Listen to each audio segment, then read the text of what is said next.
ഇപ്പോൾ പ്രതിപക്ഷ നേതാവ് മാധ്യമങ്ങളെ കാണുന്നു. ചന്തയില്ല, ഈസ്റ്റർ ചന്തയില്ല, വിഷു ചന്തയില്ല, റംസാൻ ചന്തയില്ല.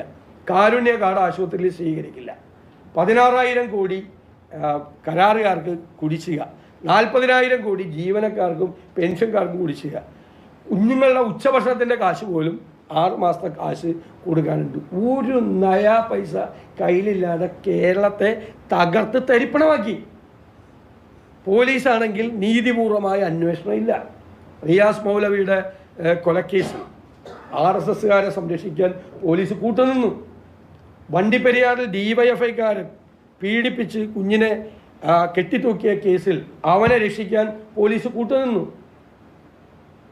വാളയാറിൽ അവരെ CPM അനുഭാവികളായ പ്രതികളെ രക്ഷിക്കാൻ പോലീസ് കൂട്ടുനിന്നു.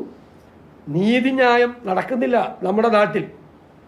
അതൊക്കെ മറച്ചു വയ്ക്കാൻ വേണ്ടിയിട്ട് സർക്കാരിനെതിരായിട്ടുള്ള വലിയ വികാരം നമ്മുടെ നാട്ടിലുണ്ട്. അത് ചർച്ച ചെയ്യാതിരിക്കാനാണ് എല്ലാ ദിവസവും പൗരത്വം എന്ന് പറയുന്നത്. എന്നിട്ട് ആളുകളെ പറ്റിക്കാൻ പറയാണ് പൗരത്വ നിയമം കേരളത്തിൽ നടപ്പാക്കില്ല. നേതാവ് മാധ്യമങ്ങളെ കാണുകയായിരുന്നു. ഇപ്പോൾ